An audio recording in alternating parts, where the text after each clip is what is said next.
हम लोग भागवत में एक जगह पर आकर रुक गए थे। 2 संडे तो हमारी भागवत कथा नहीं हो पाई क्योंकि हम यहाँ पर थे नहीं। हम कौन सी जगह पर आकर रुके थे? कितने लोगों को स्मरण है? कितने लोगों को याद है? अरे कितने लोगों ने अटेंड किया था लगातार? धरती माँ को बोलते थे ना, तब ये धरती माँ बोले। पृथु ने सनत कुमारों को प्रश्न विचारे थे। उनका सनत कुमार ने बोले मैं हम यज्ञ करेंगे, तुम उनको धरती माँ शुरू कर। बराबर। हम लोग पृथु महाराज की जो कथा चल रही थी वहां तक थे। यहाँ तक तो हम लोग ने सुना है, सनत कुमार जी को उन्होंने प्रश्न पूछा। यहाँ तो आप इतना तो स्मरण है कि नहीं आप लोगों को? हम लोगों ने कहाँ तक सुना था? तो वहां से हम लोग देखेंगे अब आगे। देखिए, हम देखते हैं कि 4 आश्रम होते हैं। अगर आप भागवत को पूरा ध्यान से देखेंगे ना, तो किसी भी राजा ने या किसी भी महात्मा ने इन आश्रमों का कभी भी उल्लंघन नहीं किया। लेकिन आज एक महात्मा कहते हैं कलयुग में केवल 2 ही आश्रम बचे हैं। कौन से? ब्रह्मचारी और गृहस्थ। और ये दोनों भी कैसे डामाडोल है। देखा जाए तो दोनों भी कैसे डामाडोल है, क्योंकि हम लोग शास्त्र के अनुसार हम कर्म नहीं करना चाहते। प्रभुपाद हमेशा कहते थे अगर आप कभी भागवत को पठन करेंगे, गीता को पठन करेंगे या फिर संतों के संग में बैठेंगे तो प्रॉपर हमारा कर्म क्या है, तभी जाकर हम लोग उस चीज को समझ सकते हैं, अन्यथा नहीं। अच्छा, ये सब जो हमारे व्यास देव ने या अनेक महात्मा ने जो भी धर्म ग्रंथ लिख कर रखे हैं, क्या कारण हो सकता है इसके पीछे? कुछ तो कारण होगा कि नहीं? बस उन्होंने ऐसे ही लिखे, इतनी तपस्या की, पहाड़ों में जाके बैठे। हमारे व्यास देव तो कहाँ बैठे? बद्रीनाथ में। कितनी बार हमने कहा है कि ये उन्होंने जहाँ बैठ कर लिखा वो कौन सी जगह पर है? बद्रीनाथ। आज उसका नाम कहते हैं कि बद्रीनाथ में माना गांव पड़ता है। बद्रीनाथ से 4 किलोमीटर आगे माना गांव, वहां पर गुफा है, व्यास गुफा, एक साइड में गणेश गुफा, और वहां बैठ कर उन्होंने शास्त्र लिखे। अच्छा, उन्होंने लिखने के बाद उनको सरकार से कितना पैसा मिला? कुछ भी नहीं मिला। लेकिन फिर भी उन्होंने क्या किया? लिखे। क्यों लिखा? अपने लिए, हम लोगों के लिए। किन लोगों के लिए? हम लोग। अगर समझ लो, अगर हमारे पास ये शास्त्र नहीं होता, थोड़ा सा यहाँ पर जोर डाल के देखना कि अगर हम लोगों के पास शास्त्र नहीं है, हम कहाँ होते आज? नहीं, डामाडोल से भी कोई गई गुजरी कोई कंडीशन होती ना, वहीं पर होती। क्योंकि आज हम जितने भी कथा सुनते हैं या सुनते आए हैं, वो कहां से लिए गए हैं? शास्त्र से। क्योंकि इसका श्रवण करते करते हमको भगवान का स्मरण होता है। इसलिए तुको बराय कहते गीता भागवत कही श्रवण अखंड चिंतन। इन गीता और भागवत का श्रवण करते क्या होगा? चिंतन भगवान का होगा। और जिस दिन हमारा चिंतन भगवान के संबंध में शुरू हो जाएगा, उस दिन ऑटोमेटिक हम एक अच्छे इंसान, अच्छे विचार वाले बंदे बन सकते। क्योंकि क्या बताया जाता है? चिंतने चिंतनात तद्रुपते। आप जो चिंतन करोगे वही आपके चिंतन में आना शुरू हो जाएगा, और आपको वही हर जगह पर दिखना भी शुरू हो जाएगा। आप देखना, एक भक्त का जो जरिया होता है ना संसार को देखने का, वो पूरा अलग होता है। क्रिया वही हो रही है, लेकिन एक भक्त जब उस संसार को देखेगा, उसका पूरा देखने का ढंग, रूप, रंग, चाल पूरी अलग होगी। और एक संसार का जो पूरा उस संसार को देखने, उसकी भी जो पूरी जो होगी एक्टिविटी, पूरा क्या होगी? पूरी अलग होगी। भक्त की अलग क्यों होती है? हमेशा कृष्ण और राम कथा को क्या करता रहता है? भक्तों की कथा, कृष्ण की कथा, राम की श्रवण करता रहता है। श्रवण करते करते स्मरण किनका होता है? भगवान का। संसार में एक बंदा आप मुझे ऐसे बताना जो भगवान का स्मरण कर रहा है या करते आया है और वो फेल गया है। एक एग्जाम्पल बताना। आरोप प्रत्यारोप लगना ये बात अलग है, लेकिन जो इस भक्ति मार्ग में लगा हुआ है और वो बंदा फेल गया, एक ढूंढ के बताना। नामदेव महाराज कहते थे कि नाम घेता वाया गेला कोनी ऐसा मज धाकवा। उन्होंने क्या किया? अनाउंसमेंट किया कि जिसने एक बार भी भगवान का नाम लिया है और वो फेल गया है, एक ढूंढ के बताओ, नहीं मिलेगा। पूरे धरातल पर आपको कहीं नहीं मिलेगा।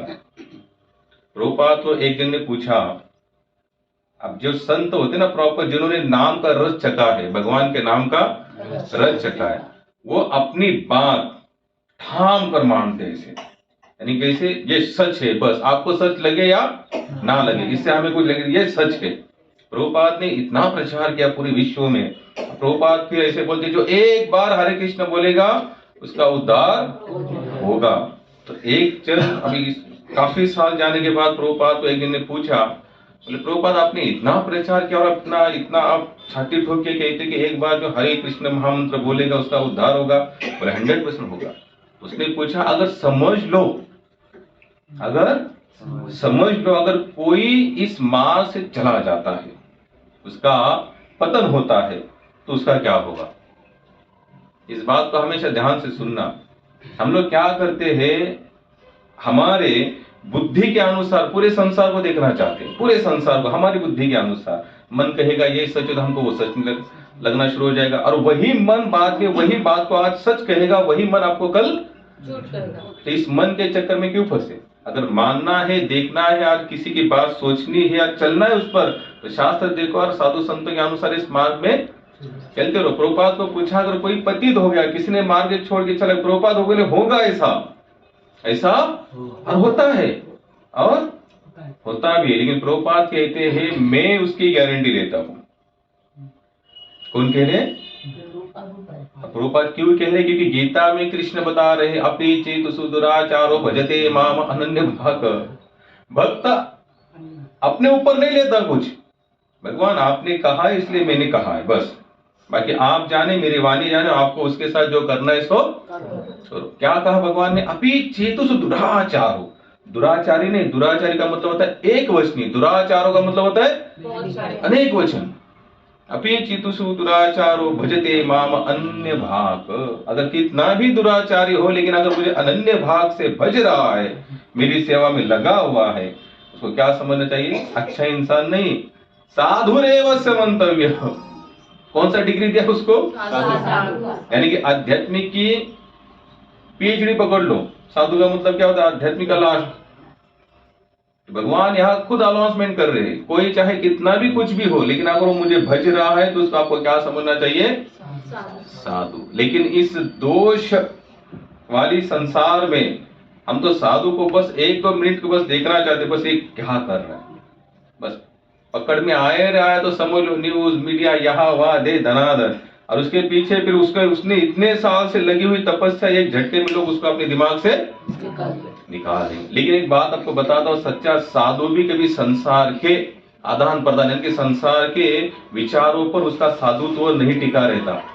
वो अपने बल पर, यानी कि अपने बल का मतलब होता है कि वो भगवान के भरोसे वो चलता रहता है, इसलिए उसको कुछ फर्क भी नहीं पड़ता, चाहे संसार उसको स्वीकार करे कि ना करे, वो अपने हिसाब से चलता है। तो प्रभुपाद ने कहा, अगर वो छोड़ के भी चला जाएगा तो एक दिन वो फिर वहां पर आएगा।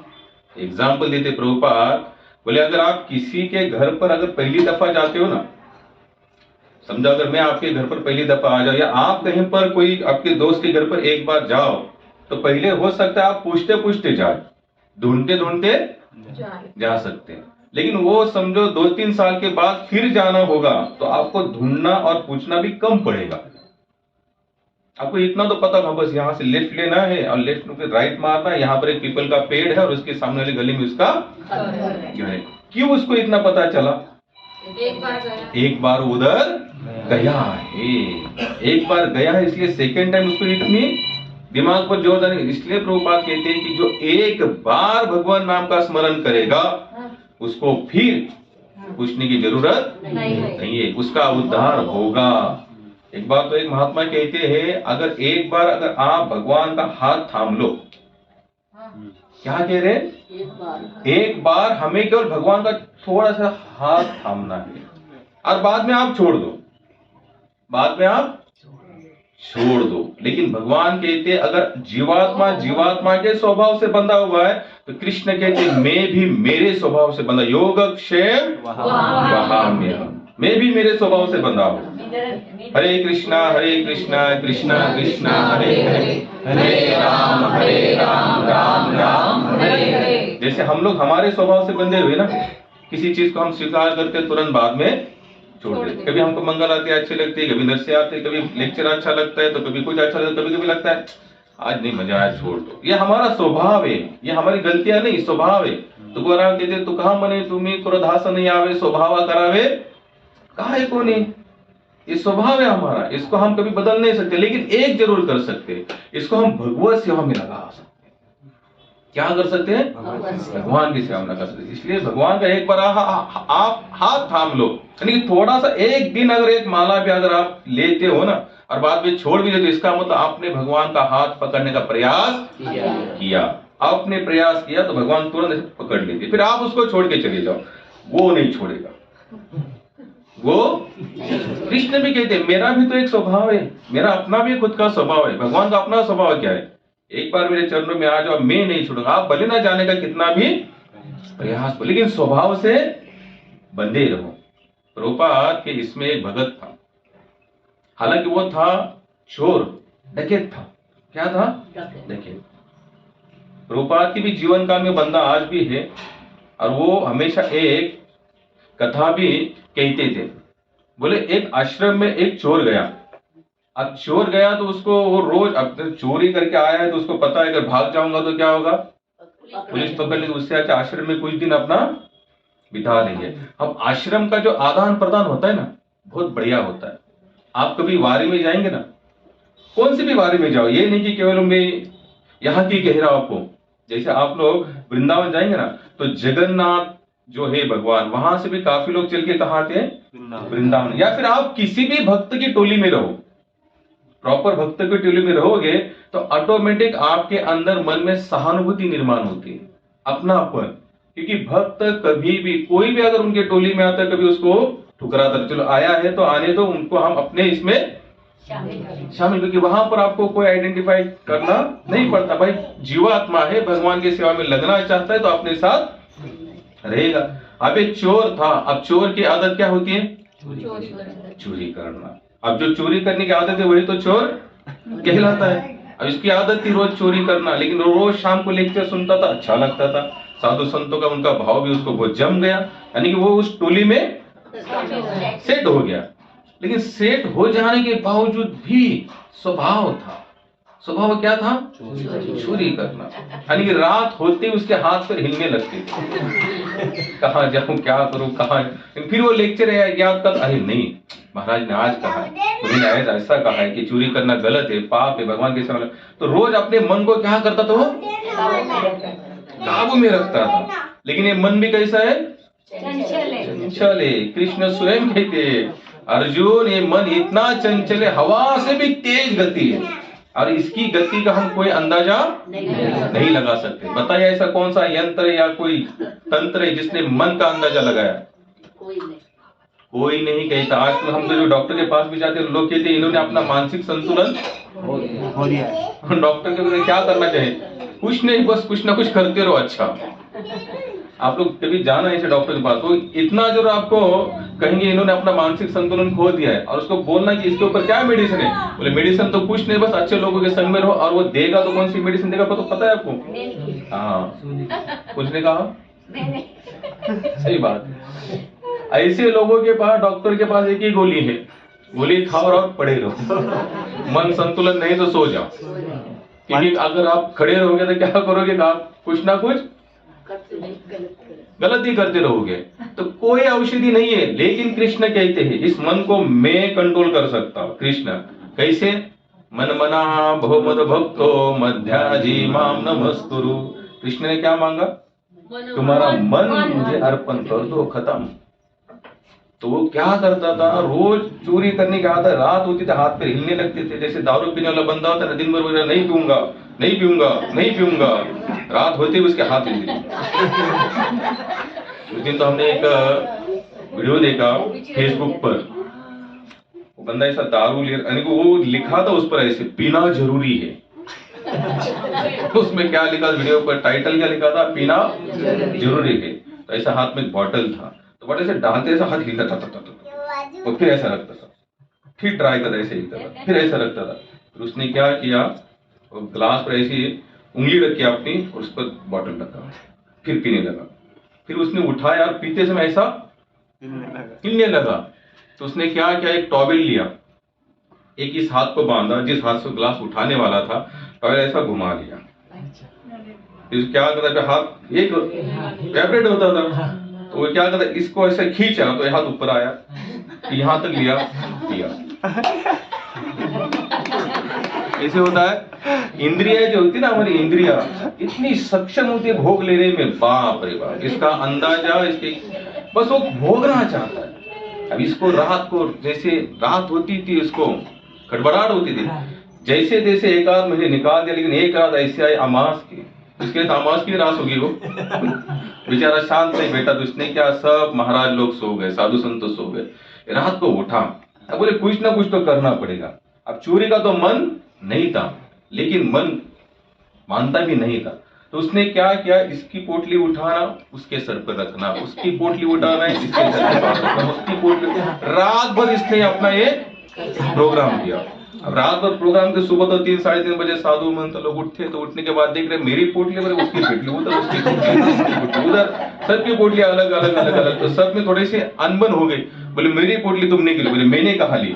तो जब उसने देखा कि अनबन, तो उसने कहा, बोले चिंता मत करो, ये सब मेरा कार्यक्रम है। बोले तुमने ऐसा क्यों किया?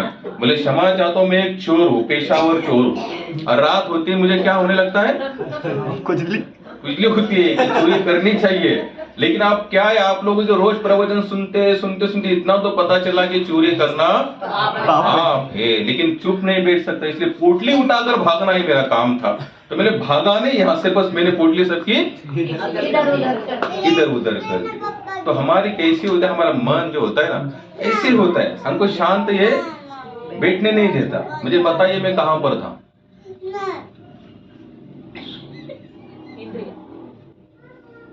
आप लोग सुन तो रहे,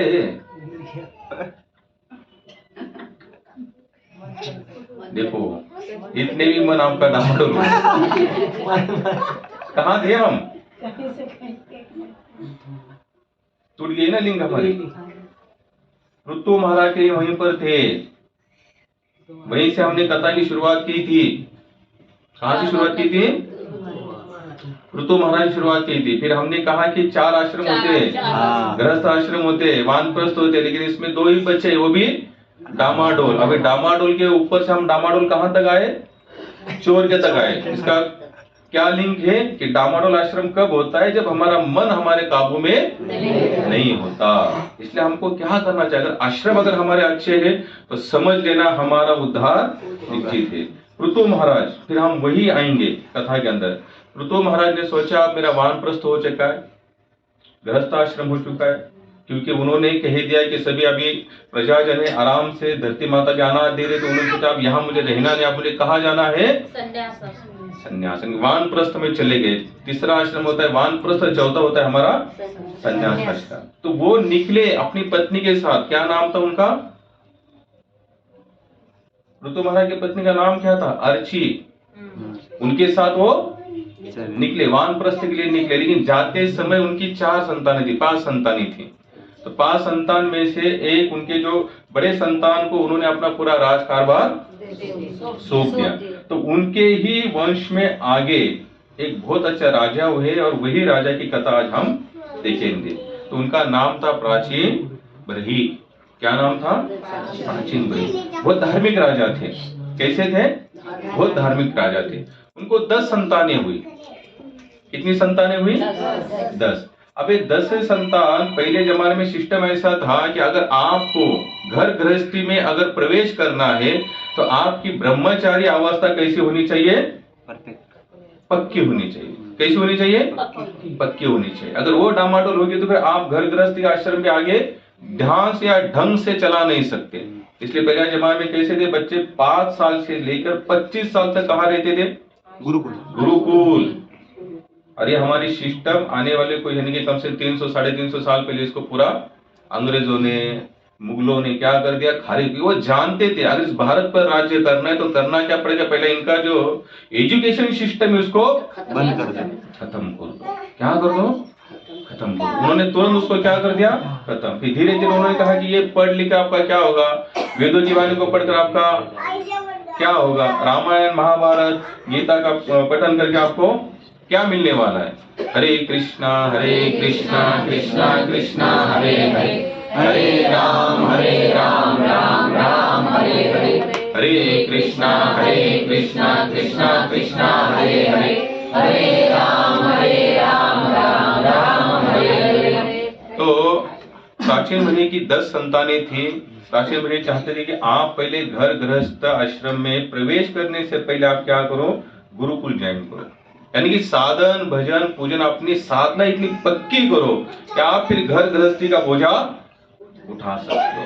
अब 4 आश्रम में कौन से मैंने कहा, पहला ब्रह्मचारी, दूसरा गृहस्थ, तीसरा वानप्रस्थ और चौथा। अच्छा, आप लोगों ने यहाँ तक अभी इतना तो आप लोगों को पता है, हम लोग भारतीय है, आप लोग आध्यात्मिक हो, आप लोग सत्संगी हो। जो मुझे बता रहे इसमें सबसे श्रेष्ठ आश्रम कौन सा है?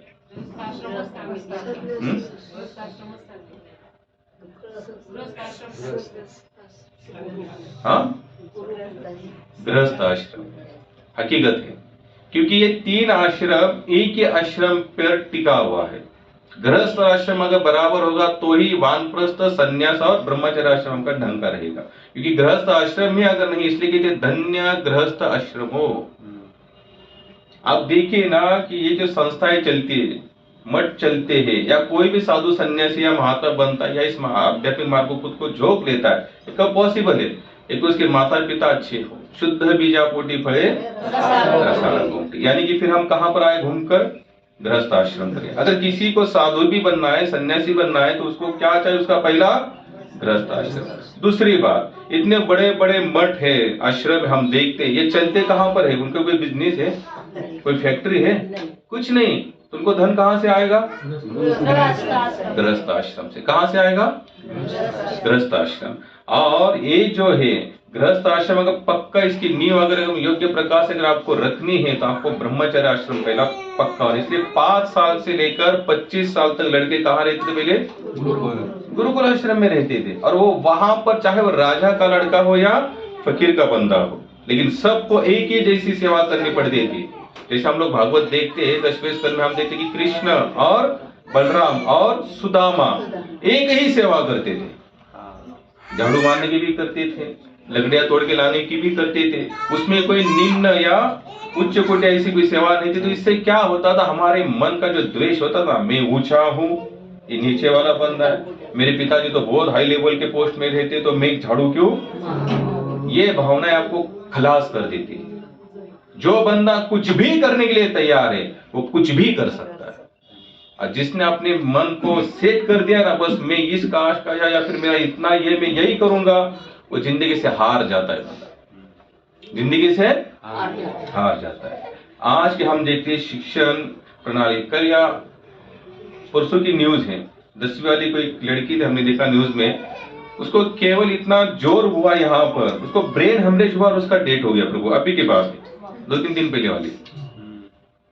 अबे ब्रेन हेमरेज क्यों हुआ? ट्रेस देने वाले कौन है? माता पिता। हकीकत है, माता पिता ही ट्रेस ज्यादा देते हैं। अबे माता पिता के भी मन में ट्रेस देने की कल्पना कहां से आई? जड़ तक जाओ। हाँ, लेकिन समाज में उन्होंने ऐसा क्या सुना, उन्होंने किस चीज को स्वीकार किया जिसने अपने बच्चों को इतना ट्रेस दिया?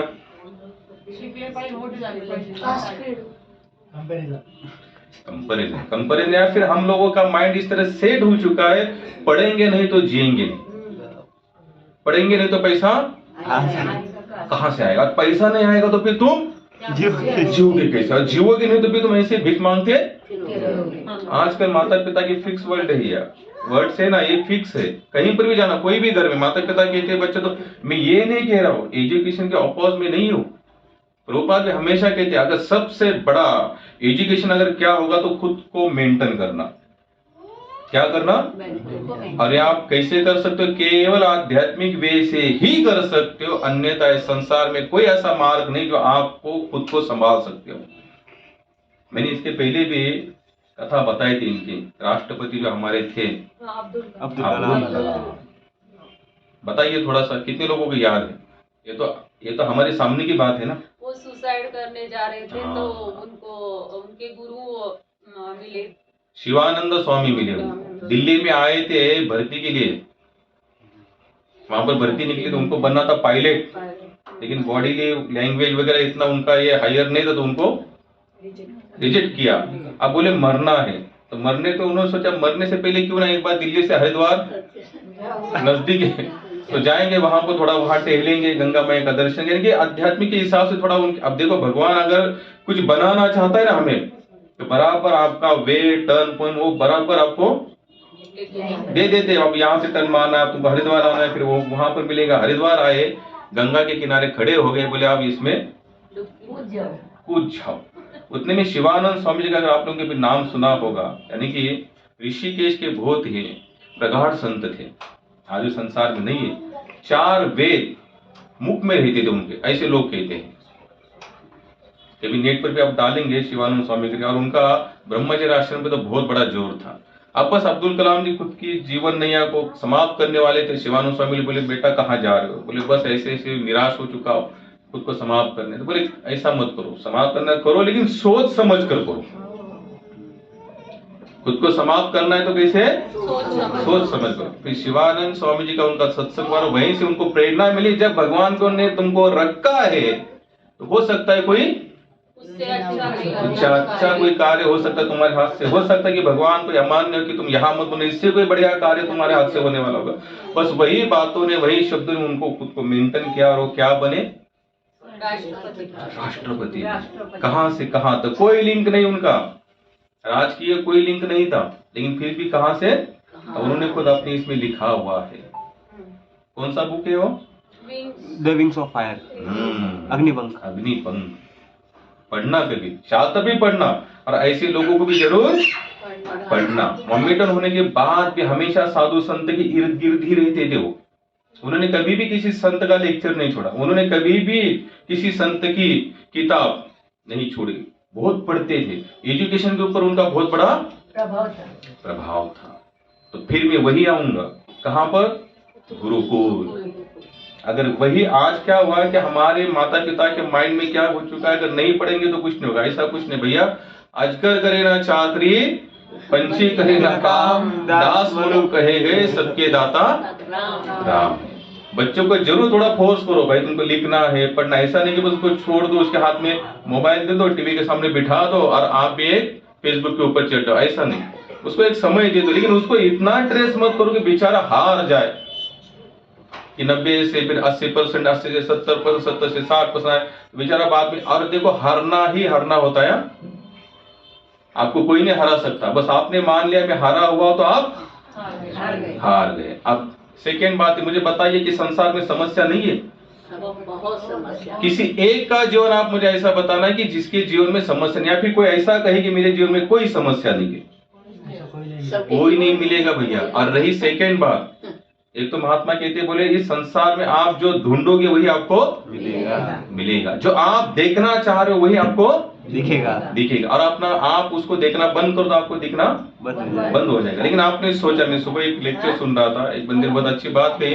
उन्होंने कहा कि हम लोगों को समस्या बहुत सताती है। उन्होंने बोला बिल्कुल नहीं, समस्या नहीं सताती, हम समस्या को ही देखना चाहते, इसलिए समस्या हमको सताती। जैसे आप मुझे बताइए, यहाँ पर आपको कौन सा एक ब्लू कलर कौन सा दिख रहा है? यहाँ पर क्या है ब्लू कलर का? भगवान का ड्रेस। ठीक है, एक ही कलर है। अच्छा, मैंने जब आपको कहा कि ब्लू कलर दिख रहा है क्या, तो आपको एक ही कलर दिखा ना, क्योंकि आप क्या ढूंढ रहे थे? ब्लू। बस आप जो ढूंढोगे वही आपको दिखेगा। आप समस्या को ढूंढना छोड़ दो, समस्या को दिखना बंद। आप केवल आनंद को ढूंढने का प्रयास करो। और आपको ऐसा नहीं ढूंढ सकते तो सच्चिदानंद विग्रह, भगवान क्या है? आनंद के सागर है, स्रोत है। यानी कि आनंद कहां से निकलता है? भगवान के माध्यम से निकलता है। और आप कंटिन्यू उसको ही ढूंढते रहोगे ना, तो आपको दिखाई देगी। मुझे इसने कल बताया, अमेज़न नदी जो है ना प्रभु, ब्राजील की दुनिया की सबसे बड़ी रिवर है, सबसे बड़ी नदी है। जैसे हम लोग अभी यहाँ जाते हैं गंगोत्री, यमुनोत्री, तो वहां पर धारा तो बहुत जोर से गई थी। अमेज़न नदी संसार की सबसे बड़ी नदी है, और वो दरिया को जहां जाकर मिलती है ना प्रभु, तो उसका जो मीठा पानी है ना, दरिया का पानी कैसा है? खारा है। खारा है। लेकिन अमेज़न जो कोई भी नदी होती है उसका पानी कैसा होता है? मीठा। तो वो इतने साल से दरिया के संपर्क में है कि उसके आगे 70 किलोमीटर तक वही पानी चलता है दरिया के अंदर। कितने? 70 किलोमीटर तक वही पानी चलता है, यानी कि उसने दरिया को इतना पीछे ढकेल दिया है, क्योंकि इसका जो है ना प्रवाह इतने सालों से लगातार बह रहा है। लेकिन वो जहां से बहती है उसका बहाव कितना है? बूंद बूंद चलती है। कितनी चलती हो? बूंद बूंद चलती है प्रभु। प्रॉपर जो नदी जहां से निकलती है ना अमेज़न, वहां से उसके बूंद बूंद ही पानी टपकता है, उससे ज्यादा नहीं। बस रास्ते में बहुत सारी नदियां मिलती है तब जाकर ये बनती है। लेकिन वो कहते हैं कि वो लगातार बह रही है, इसलिए उसका इतना बड़ा प्रभाव है। हम लोग भी क्या करते हैं कि थोड़े दिन लग जाते हैं, आनंद के स्रोत भगवान है, चलो लग जाएंगे, 2-3 सत्संग अटेंड कर लेंगे, 1-2 माला घुमा लेंगे, 10 साल या 5 साल तक चले रहेंगे, बाद में छोड़ देंगे। बाद में हम ही लोग क्या अपप्रचार करते, मैं तो इतने साल से था लेकिन हमें कुछ ऐसे मिलेगा भैया। भगवान स्वयं कहते अंत काले संभाव्य स्मरण मुक्त हुआ। भगवान ने कहा अगर लगे हो तो कब तक लगो? अंत काल तक। अब अंत काल तक लगने की कैपेसिटी संसार में बहुत कम लोग रखते हैं, बहुत ही कम लोग होते हैं जो अंत काल तक लगेंगे। आएंगे कुछ दिन टिकेंगे, बाद में हरे कृष्ण। क्योंकि हमारा विश्वास वहां पर दृढ़ नहीं है। फुटो हे मस्तक तुटो हे शरीर, नामाचा गजर सोडू नये, नाशिवंत देह झाला तरी भंग, कीर्तनिया रंग। संतों ने पहले से बता दिया है, अगर ये पूरी तरह से शरीर अगर खत्म भी हो जाए तो भी हमको कीर्तन का रंग छोड़ना नहीं है। और ये कब आएगा? जब हमारा एजुकेशन सिस्टम बढ़िया होगा। अगर बच्चों को कुछ पढ़ाना ही चाहते तो उसको हार से मत डराओ, परसेंटेज से बिल्कुल मत डराओ। भैया तू प्रयास कर, रात दिन लगा रहे, लेकिन जो आएगा सो आएगा। लेकिन इतना तुम सोच के जरूर चलना, बस मुझे आगे कुछ ना कुछ करना है, फिर आप चाहे कुछ भी कर सकते हो। संसार में जितने बड़े लोग हुए ना, लगभग ही कुछ ही ऐसे लोग हैं जिनका एजुकेशन बहुत हाई है। बाकी तो ऐसे ही कोई 10वीं, कोई 7वीं, कोई 8वीं, कोई तो ऐसे ही अंगूठा छाप है। तो मैं आपको बताता, हमारा गोल्ड का बिजनेस था अहमदाबाद में। एक बंदा है प्रभु, शायद उसकी आज की एज होगी 50-60 साल तक, सुरेश उसका नाम है। गरीबी इतनी थी प्रभु उनके घर में, जब उसका जन्म हुआ तो माता के स्तनों में दूध नहीं था, क्योंकि माता को खाने को कुछ नहीं था। तो झोपड़ी के बाहर कुतिया ने बच्चे दिए थे, तो माता ने जाकर कुतिया का दूध निकाला, उसको पिलाकर उसको जिंदा रखा। और आज वो वहां का अहमदाबाद का होलसेलर है गोल्ड का। बड़े बड़े ज्वेलरी वाले उससे उधार लेके चले जाते हैं। अंगूठा छाप है प्रभु, कैलकुलेटर की सेवा उसको कुछ आता नहीं। अब कैलकुलेटर इतने सालों से लगा है धंधे में, तो उतना तो बेचारा सीख गया। अब मुझे बताइए कहाँ वो।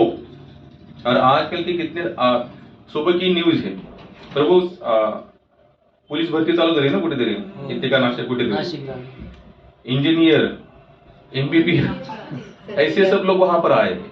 मैं हंस क्यों रहा हूं? इसलिए नहीं हंस रहा हूं कि इतना पढ़ने का बहुत अच्छा भी लग रहा है कि वो लोग हार नहीं मान रहे, नहीं इधर तो नहीं कहीं ना कहीं तो मुझे कुछ ना कुछ।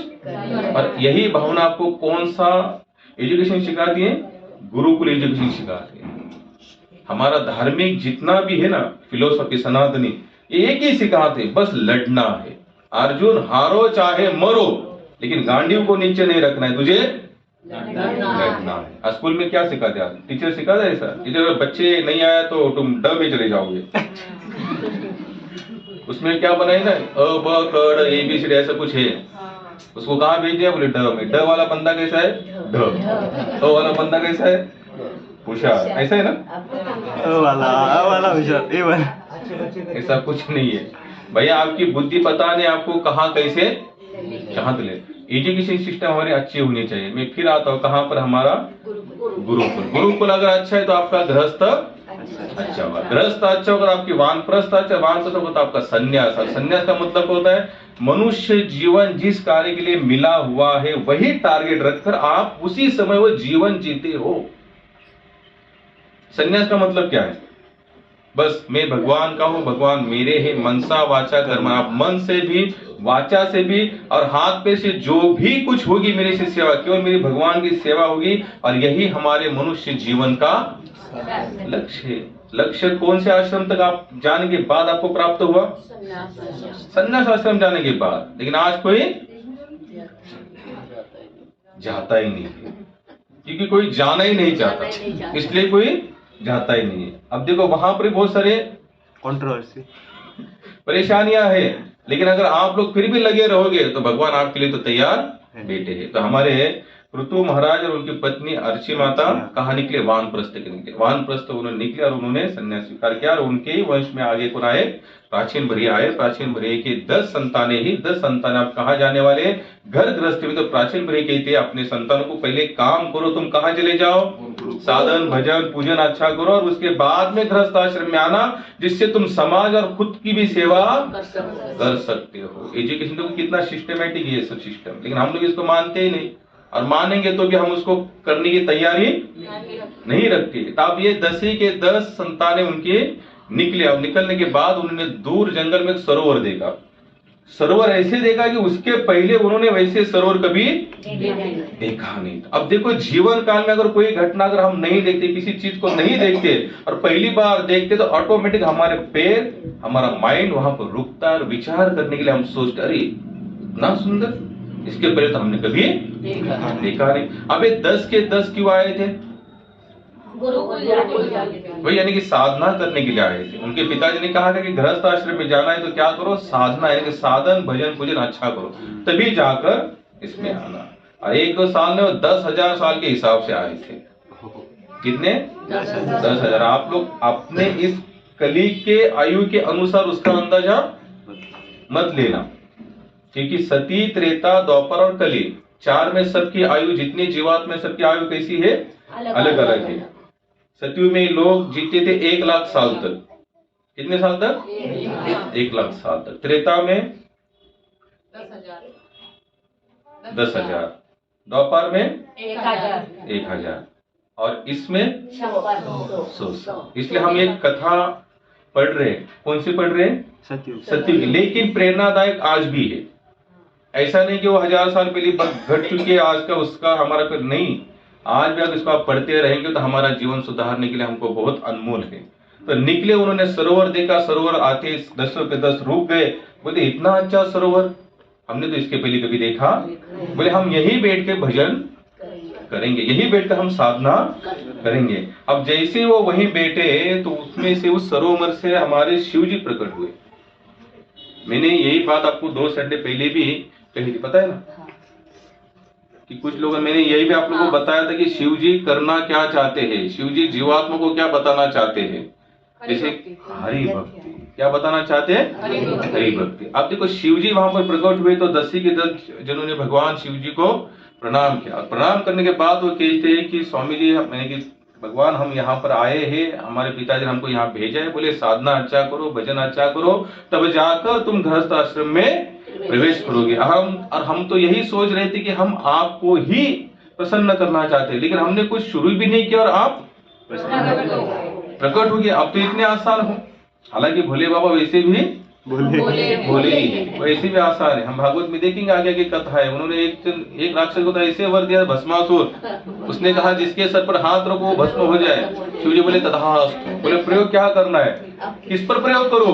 कोई है नहीं, आप ही हो महाराज। शिव जी भाग खड़े हुए, बोले ये तो मैंने इसको आशीर्वाद दिया और मेरे पर ही ऐसे इतने भोले। लेकिन भगवान विष्णु भक्तों को एक ही आशीर्वाद देते, बस तू मेरा और मैं तेरा, यही संबंध बना रखना है तो भगवान विष्णु के पास चले जाओ।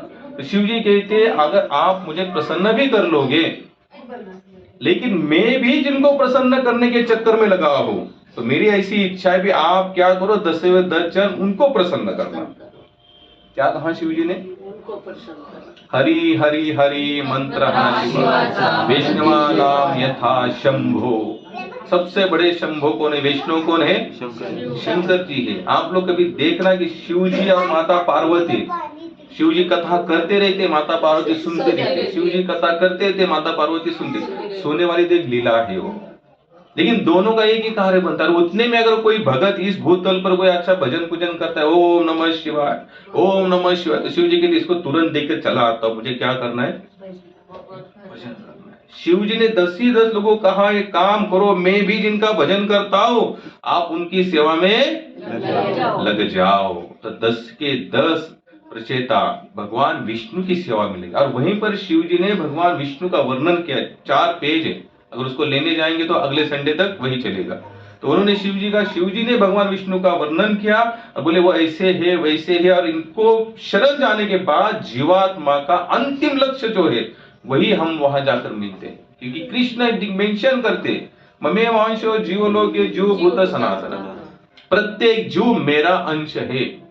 अब किसी अन्य ग्रंथ में बताना ऐसा कौन कहते, लेकिन कृष्ण कहते, विष्णु कहते सभी मेरे से हुए हैं, मैं इनसे नहीं हूं। तो शिव जी भी कहते कि अगर जीवन का अंतिम लक्ष्य कुछ है तो क्या करो, भगवान को पाओ, भगवान विष्णु को हरि भक्ति की तरफ अपने मुंह को करो, क्योंकि वही है आपको निस्वार्थ भक्ति सिखा सकती है। आजकल क्या हो रहा है कि कोई भी लेक्चर देता है, कोई भी भजन कहता है, कोई छोटा मोटा चमत्कार हो जाए आप उसको शरण। लेकिन वो ये नहीं कहते कि आपको भाई चमत्कार ही देखना है तो क्या करो, भगवान की तरफ देखो, कितना बड़ा चमत्कार है। प्रभुपाद हमेशा कहते हैं अगर चमत्कार को ही समर्पण करना है तो कृष्ण कहते हैं मया दक्षिणी प्रकृति सुईति सचराचरम। दूसरा सूरज कौन बना सका यहाँ पर, दूसरा चांद किसी ने बना पाए, इतना बड़ा आकाश मंडल है, कितने लाखों करोड़ों अनगणित तारे हैं, कितनी जगहें छोड़ते हैं, लेकिन कोई भी तारा जाकर किसी एक तारे को जाकर उसने स्पर्श नहीं किया वहां पर। तो इतना बड़ा चमत्कार बताने के बावजूद भी हमें और छोटे छोटे चमत्कार चाहिए। क्या चाहिए, छोटे छोटे चमत्कार में कौन से चाहिए, जैसे हाथ में से कुछ निकाल दो, मेरा बैनर लग जाएगा यहाँ पर कल, महाराज ने फूल में से कबूतर निकाल। ऐसे चमत्कार के पीछे लगकर मुझे बता रहा तुकाराम महाराज, ज्ञानेश्वर माउली, मीराबाई, कबीर जी, कहाँ चमत्कार किए इन्होंने, ऐसे एक चमत्कार नहीं किया इन लोगों ने, बस मेरे तो गिरधर गोपाल, क्योंकि यही जीवन का लक्ष्य है। चमत्कार अगर आप पा भी लेते हो तो कितने साल तक चलेगा आपके साथ, इंद्रिया जाएगी, शरीर नष्ट होगा, मरना बढ़ेगा, उस समय जो विरह होगा वो कौन से चमत्कार को देखने के बाद रहने वाला है बाबा, कोई चमत्कार काम नहीं आएगा उस समय। लेकिन अगर आप प्रामाणिकता से भगवान को समर्पण हो तो वही चमत्कार आपको अंत समय आपके मुख पर हंसी होगी, जब प्राण तन से निकले गोविंद नाम, जब मेरे प्राण निकले भगवान तो बस आपका नाम निकले, गंगा जी का तट हो, यमुना का वही हो, क्या होगा इससे, डर खत्म हो जाएगा मरने का।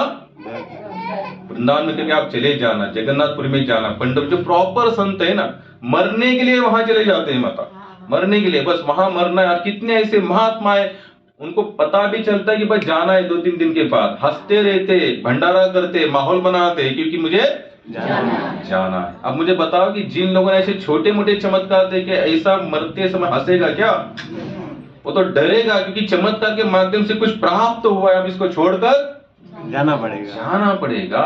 शिव जी ने कहा भैया विष्णु को शरण जाओ, वही हमारे जीवन का अंतिम लक्ष्य है। ऐसा कहकर शिव जी वहां से प्रकट हो गए और वो 10 के 10 प्रचेताए भगवान विष्णु की सेवा में लग गए। वो 10,000 साल तक उन्होंने क्या की, तपस्या की। पिताजी ने क्यों भेजा था, यानी कि भजन पूजन अच्छा करो, साधना अच्छा करो, बाद में गृहस्थ अवस्था में आना। तो उन्होंने क्या किया, भगवान शिव जी ने उनको लगा दिया सेवा। और यहाँ पर उनके जो पिताजी है, आप देखो समय क्या हुआ है, वादली की थी 8-5, आगे बहुत अच्छी कथा है प्रभु जी, सुनने जी सुनाओ, 15-20 मिनट चला जाएगा, ठीक है। हम देखते हैं यहाँ पर उनके पिताजी भी क्या कर रहे हैं, यज्ञ कर रहे हैं बहुत बड़ा। प्राचीन बड़े हमेशा क्या करते थे, बड़े बड़े यज्ञ करते, और एक समय वैसे था भी, भगवान को प्राप्त करने के लिए आपको क्या करना चाहिए था, यज्ञ। लेकिन इस युग में क्या पता कौन सा यज्ञ, हरिनाम संकीर्तन, कलो तद हरि कीर्तनात्। कलयुग में केवल भगवान का नाम ही आपको बचा सकता है, क्योंकि यज्ञ की सामग्री, सच्ची सामग्री कहाँ मिल रहा है, घी अच्छी मिल रही है। शास्त्र तो यहाँ तक कहता है कि वही गाय का घी यूज करना चाहिए जो गाय संतुष्ट है। क्या है, आज का ही न्यूज था कि केमिकल को ऐसा मिला है जो गाय के कास यानी जो स्तन होते हैं स्तनों में मार देते हैं इंजेक्शन और उससे दूध निकाल देते हैं। और साइंस भी कहता है वो दूध नहीं, वो जबरदस्ती से खून को सफेद बनाकर वो खून ही आता है बाहर को। क्या आता है? केवल उसका जो कलर है वो केवल चेंज होता है। पता है ना कि दूध नहीं होता, खून से ही दूध बनता है। माता कोई भी हो, तो जितने सस्तन प्राणी है यानी जितने स्तनधारी प्राणी है उनके खून में से दूध निकलता है। और जो जबरदस्ती से आप करते तो केवल कलर बदलता, आता तो खून ही है। जब वो संतुष्ट नहीं होगी तो उसका कोई भी कार्य आपके काम में, इसलिए उसका नाम क्या है? एक कामधेनु। आपके हर कामना को पूर्ति कर सकती है, लेकिन कब? जब आप उसको संतुष्ट करो तब। भागवत में कथा आती राजा दिलीप जी की। उन्होंने गौ माता की सेवा करते थे। महात्मा ने कहा कि आप गौ माता की सेवा करो तो आपकी हर इच्छा पूरी होगी। तो गौ माता की सेवा कैसे करते थे? गाय गौ माता जब बैठे तो वो बैठेंगे, गौ माता जब खड़ी होगी तभी वो खड़े होंगे, गौ माता जब चारा खाएगी तभी ये खाते थे, गौ माता जब सोएगी तभी ये। इतना संतुष्टकारक सेवा आप कहां बचा है? लेकिन फिर भी मैं कहता हूं जो भी चल रहा है वो बहुत ही बढ़िया है, क्योंकि कुछ नहीं होने से अच्छा है तो कुछ तो हो रहा है। तो उन्होंने ऐसे तो प्राचीन भरे बड़े बड़े यज्ञ करते थे, और यज्ञ करते करते वहां पर नारद जी प्रकट हुए। और नारद जी ने कहा कि प्राचीन भरे आप इतना जो सब कुछ कर रहे हो, ये सब यानी कि ये कर्मकांड विशेष करके वहां पर उल्लेख करते हैं। कर्मकांड का मतलब क्या होता है कि कुछ यहाँ पर करो और कुछ अपेक्षाएं रखो, यानी कि लेन देन की प्रक्रिया होती है। कर्मकांड का मतलब क्या होता है? मैं इतने यज्ञ करूंगा तो मुझे इतने फल की प्राप्ति होगी, इतना दान करूंगा तो फिर अगला जन्म मुझे इतने बड़े कुल में मिलेगा। एक ऐसी सिस्टम होती है। तो नारद जी कहते कि इतना कर्मकांड करने के भी क्या मिलेगा? बोले क्योंकि जन्म मृत्यु जरा है। आप चाहे किसी के भी घर में जन्म लो, जन्म है तो मृत्यु है, और दोनों के बीच में जरा व्याधि है। अब देखो अंबानी के घर में ट्विंस आए, 2 बच्चे आए। चलो लोगों ने मीडिया ने बहुत उनको, चलो ठीक है उनके पास है उतना, सो उनका नाम है इसलिए उनके नाम का प्रचार भी, जैसे कोई बड़ा बंदा सीख भी लेगा ना, सीख भी आएगी तो भी मीडिया वाले उसका न्यूज बनवा देंगे। और हमारे तुम्हारे जैसे कोई ऐसा पानी करके मर भी जाएगा तो लोग मीडिया खुद बोलेगी पेपर डाल दो, हमको निकलने दो आगे। लेकिन क्या वो इतने बड़े घर में जन्म लेने के बाद उनको जन्म की वेदनाएं नहीं हुई होंगी? भाई कीड़े तो अंदर काटे होंगे कि नहीं? अंदर किसी के भी घर में आप जाओ, कीड़े तो आपको काटना ही। अब आने के बाद क्या उनको सर्दी जुकाम नहीं होगा? होगा। बुढ़ापा तो उनको भी और मरना तो उनको भी। तो मुझे बताओ कि कितना भी धन होने के बावजूद भी क्या ये सिस्टम को हम रोक पाएंगे क्या? कभी नहीं रोक सकते। इसको फेस करना ही करना, चाहे वो अमीर हो चाहे गरीब, सबको लड़ना इन सब बात। गौतम बुद्ध की फॉर एग्जाम्पल कितना बड़ा एग्जाम्पल है।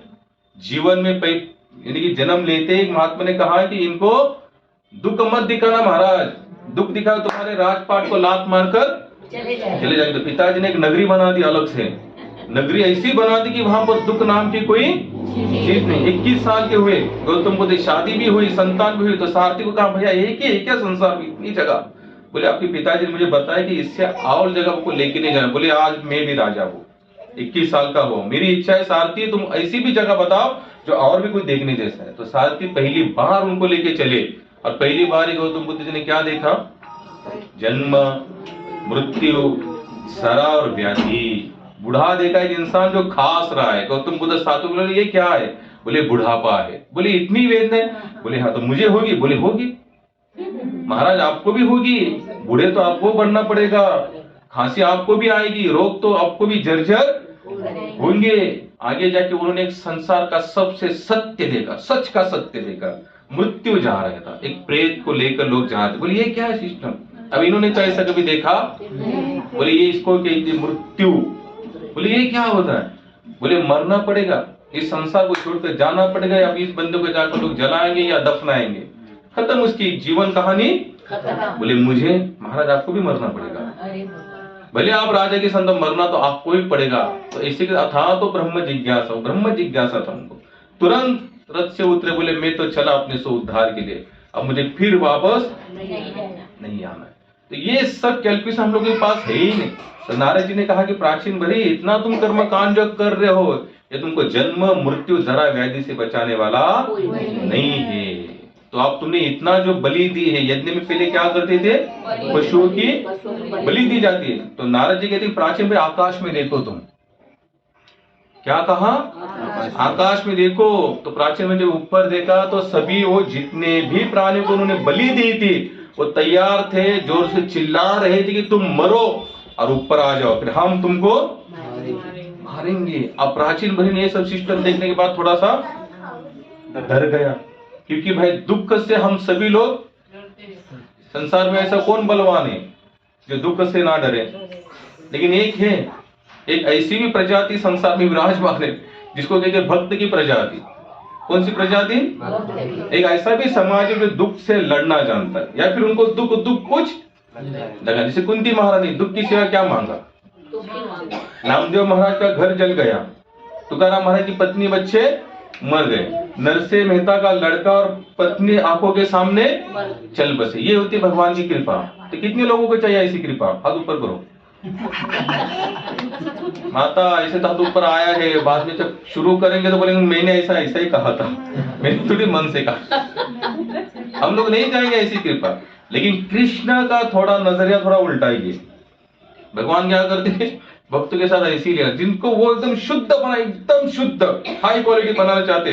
सोना होता है ना, सोना जितना उसको आप गर्म करोगे ना, तपाओगे तब उतना वो क्या बनता है, चमकता है, उसकी उतनी चमक बढ़ती है। उसी तरह भगवान भी चाहते कि भक्त को मुझे शुद्ध बनाना है, इसको मैं क्या करूंगा, घिसूंगा। प्रभुपाद आज हम देखते इतना बड़ा मूवमेंट ये सब कुछ लेके बैठे, हरे कृष्ण हरे राम संसार में फैला है। क्या किया उनके साथ भगवान ने, सब छीन लिया, पत्नी छीन ली, बच्चे छीन ले, बिजनेस छीन लिया, कटोरा हाथ लगाया, भीख मांगना पड़ा, फिर भी उन्होंने हार नहीं मानी। भक्त कैसे होते हैं, हार नहीं मानते, निडर होते हो। लेकिन ये कब संभव है, जब आप पूरी तरह से प्रॉपर भगवान को समर्पण होंगे तब। तो उन्होंने प्राचीन भाई देखा इतने सब पशु पक्षी है, बोले ये भी आपको मारेंगे। तो प्राचीन भाई डर के बोले नारद जी करना क्या है। अब कथा को थोड़ा ध्यान से सुनना सभी लोग। हरे कृष्णा कृष्णा कृष्णा हरे हरे, हरे राम राम राम हरे हरे, हरे कृष्णा कृष्णा कृष्णा हरे हरे, हरे राम राम राम हरे हरे, हरे कृष्णा कृष्णा कृष्णा हरे हरे, हरे राम राम राम हरे हरे। तो प्राचीन भाई आप नारद जी एक कथा सुना रहे। अब कथा को ध्यान से सुनना। ये हम सभी एक्चुअली इसी बात को मैं रुका हुआ था। वो एक आख्यान सुनाते, उसका नाम है पुरंजन आख्यान बोलते उसे। तो बोलते नारद जी कहते कि प्राचीन भाई मैं तुमको एक कथा सुनाता हूँ, क्योंकि अभी वो कैसे वो डर गया ना, इतने बलि दिया, वो बलि मेरी राह देख रही, मैं मरने के लिए वो तरस रहे कि मर जाए, ऊपर आएगा तो हिसाब किताब बराबर कर देंगे। तो नारद जी कहते हैं मैं एक कथा सुना तो उसको ध्यान से सुनना। बोले सुनाइए। बोले पुरंजन नामक एक व्यक्ति था और उसका एक मित्र था, उसका नाम था अभिज्ञात। कथा थोड़ी ध्यान से सुनना, ठीक है। पुरंजन नामक एक व्यक्ति था, उसका एक मित्र था, वो कौन था, अभिज्ञात। मित्र ने कहा, अभिज्ञात ने कहा कि मेरा स्मरण करते हुए जीवन को चलाते रहना। अभिज्ञात ने क्या कहा, मेरा स्मरण करते हुए अपने जीवन को चला दिया, फिर मुझे हमेशा साथ में रखना। लेकिन ये जो था पुरंजन, ये थोड़ा स्वतंत्र रहना चाहता था। कैसे रहना चाहता था, स्वतंत्र।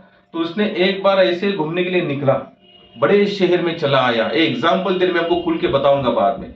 बड़े शहर में निकला, वो खुलने के लिए अलग घूमने के लिए आया। घूमते घूमते घूमते उसने एक सुंदर कन्या देखी। उसका नाम क्या था, पुरंजनी। आपके पास भागवत होगा तो कथा को फिर कभी ध्यान से सुनना, बहुत अच्छी, क्योंकि हम लोगों की कंडीशन वही है। पुरंजनी उसको दिखाई दी। पुरंजन उसके सौंदर्य पर इस तरह से मोहित हुआ तो बोले क्या आप हमसे शादी करोगे।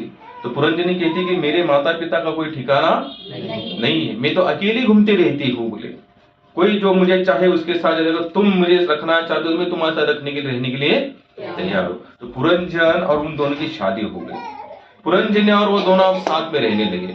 पुरंजन पुरंजनी के इतने अधीन हो चुका था, जब वो उसको कहती कि बैठो तो बैठता था, जब वो कहती कि उठो तो उठता था, जब वो सोती तो सोता था, वो रोती थी ये भी, वो खाती थी ये खाता था। यानी कि वो जैसे कहेगी वैसे ये चलता। ऐसे कई सालों तक चलता रहा, चलता रहा, चलता रहा, चलता रहा। अब दोनों साथ में रह रहे, दोनों साथ में रह रहे। तो रहते रहते काफी साल बीतने के बाद एक बार पुरंजन ऐसे ही नगर में घूम रहा था, तो घूमने के बाद उनको जरा नाम की एक विचित्र औरत दिखी। कौन सी नाम की, क्या नाम था उसके? और जरा उसके सामने आने के बाद पुरंजन को कहती है कि आप हमें स्वीकार करो, मैं आपसे शादी बनाना चाहती हूँ। क्या क्या कहा? मैं आपसे शादी बनाना चाहती हूँ। पुरंजन ने उसको देखने के बाद थोड़ा डर गया, बोले मैं तुमसे शादी नहीं करता, क्योंकि तुम्हारा चेहरा तो ढंग का है ही नहीं, और तुमसे शादी करके मैं बर्बाद नहीं होना चाहता। तो वो जरा उसके पीछे ही लगी, लेकिन पुरंजन ने जैसे तैसे अपना पीछा छुड़वाने का प्रयास, तो जरा थोड़ी सी नाराज हुई। नाराज हो जाने के बाद उसने भी ठान ली, बोली शादी तो मैं इससे करके रहूंगी। उसने ठान लिया, ठानने के बाद लेकिन करने के लिए कोई तो प्रयोजन चाहिए। तो वो नाराज होकर निराश होकर चल रहे थे, उनको एक इंसान मिला, उसका नाम था चंडीवेग। क्या नाम था? चंडीवेग। जरा चंडीवेग के पास गए, बोले ऐसा ऐसा मेरे एक मनोकामना है, बोले मैं जिससे शादी करना चाहती हूँ, कि ऐसा पॉसिबल है?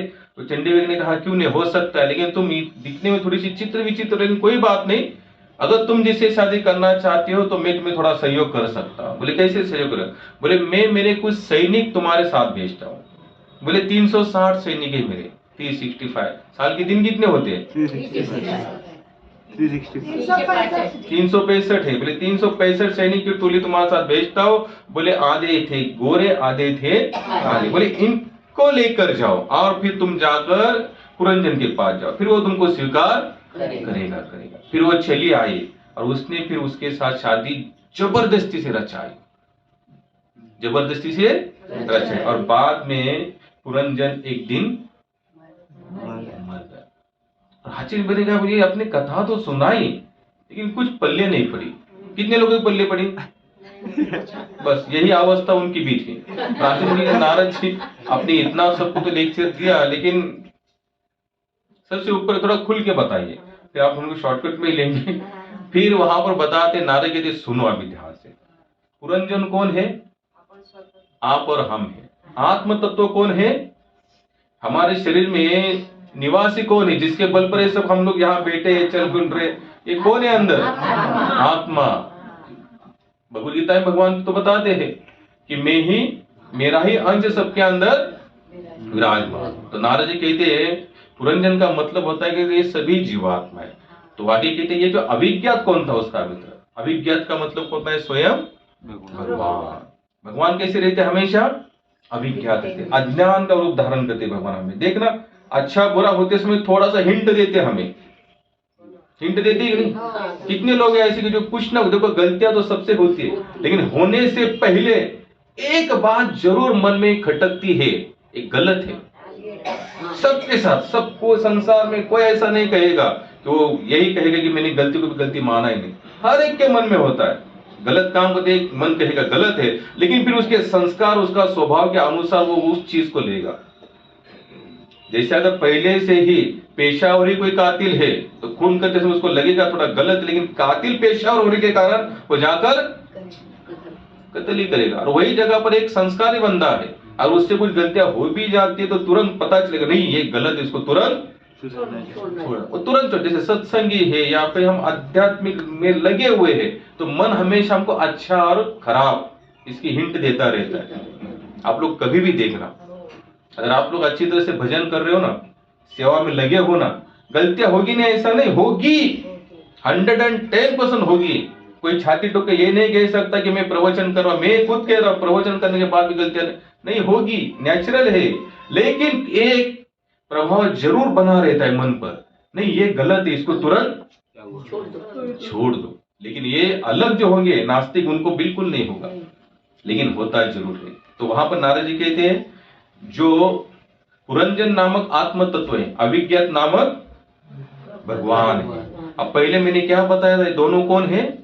मित्र है। अभिज्ञात ने क्या कहा कि हमेशा मुझे साथ में रखना, लेकिन ये थोड़ा स्वतंत्र रहना चाहता था।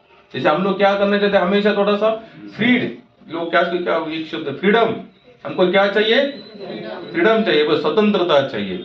लेकिन स्वतंत्र किस काम की?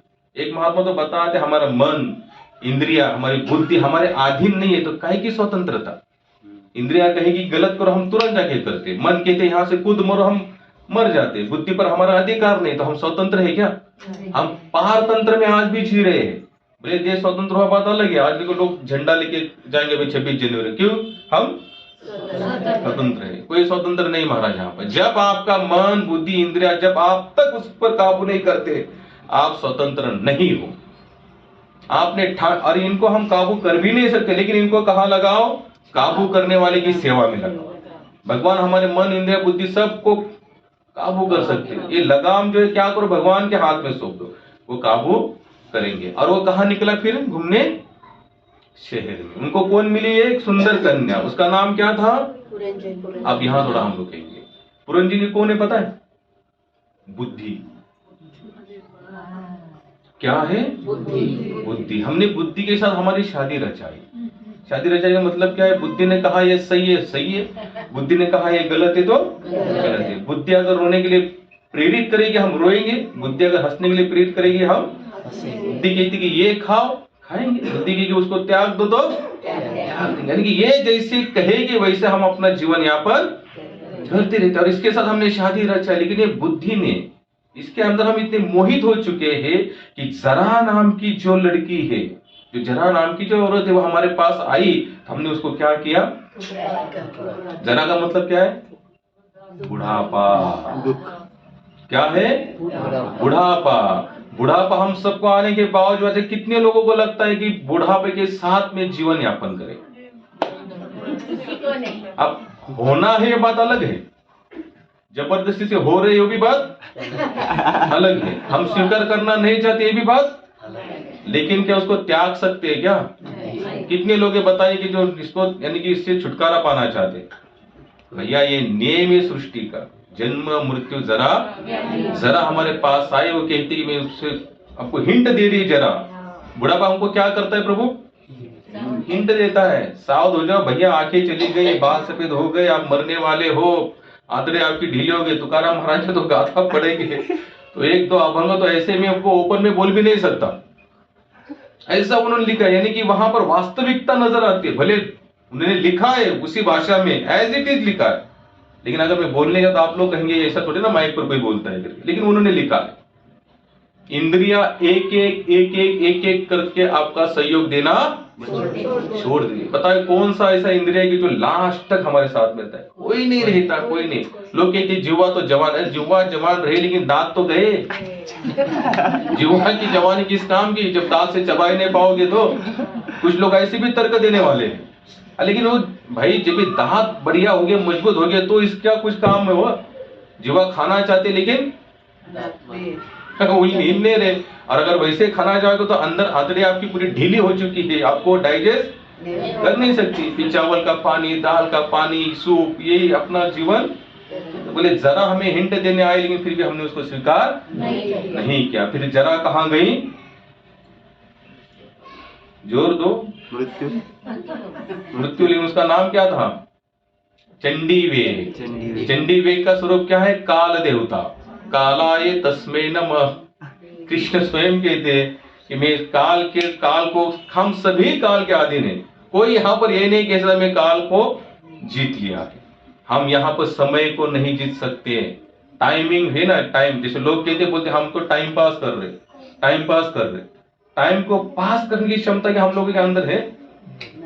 थोड़ा उल्टा करो, टाइम हमें पास कर रहा है। हम टाइम को क्या पास करेंगे? अब मैंने सोचा कि 8:20 हुआ, इसको फिर मैं 8 बजाऊंगा। काटा जरूर पीछे ले सकता हूँ, लेकिन क्या प्रकृति के अनुसार 8 थोड़ी ना बजने, समय थोड़ी ना पीछे जाएगा। तो हमें टाइम पास कर रहा है, हम टाइम पास नहीं कर सकते, टाइम हमें पास कर रहा है। फिर वो कहाँ चली गई? काल के पास। तो काल ने कहा डरो मत, मेरे 365 सैनिक तुमको देता हूँ। मेरे पास फोर्स है। 2 कलर के सैनिक है, काले और गोरे। एक कौन है? दिन और रात। मुझे बताइए हमारे जीवन के दिन रात क्या होते जा रहे हैं? बीतते जा रहे हैं। किसी को भी ये सावधानी हो रही है? किसी को सावधानी नहीं है, बस हम लोग हमारे इंद्रिय भोग में लगे हुए, हम जैसे चाहे तैसे जी रहे। 65 के हो गए, 70 के हो गए, लोग 100 के होते तो अपना बर्थडे मनाते। बड़े बड़े शहरों में तो आज ऐसी सिस्टम निकली प्रभु, 60 साल होने के बाद भी डबल शादी। क्या है ये? और ऐसा नहीं, लाखों रुपए खर्चा करते लोग, केवल ऐसी नहीं शादी के भगवान के सामने लोग, वो भी ठीक था, भगवान के सामने जाओ, माला पहनो, आपको लग भी रहा है कि आप थोड़े जवान हो चुके हो 60 साल में, तो उसके लिए लाखों रुपए खर्चा कर रहे हैं आप लोग। भैया बुद्धिमानी तो इसी में है भाई, मरने के लिए हम तैयार हो रहे हैं, शरीर जा रहा है, लेकिन फिर भी हम लोग सोचते हैं। तो नारद जी के जो प्राचीन भरे, अब आंखें खुली, बोले हाँ स्वामी जी महाराज आप आंखें खुली, अब मैं सबको छोड़ देता हूँ, कर्मकांड अब मुझे करना नहीं है, अब मैं पूरी तरह से आप जो कहोगे वही करो। नारद जी बोले एक ही तो करना है, भगवान की भक्ति। हरे कृष्णा कृष्णा कृष्णा हरे हरे, हरे राम राम राम हरे हरे। प्राचीन भरी वहीं से भगवत सेवा में लग गए और भगवान को प्राप्त किए। ये प्राचीन भरी की जो 10 संतानें थी, उन्होंने 10,000 साल तपस्या की, भगवान विष्णु को प्राप्त किया। विष्णु ने कहा कि आप कहाँ चले आओ, मेरे धाम। भगवान का धाम कौन सा है? वैकुंठ। कुंठ का मतलब होता है दुख, वै का मतलब होता है नहीं, जहाँ दुख नहीं ऐसा धाम वो है वैकुंठ। तो हम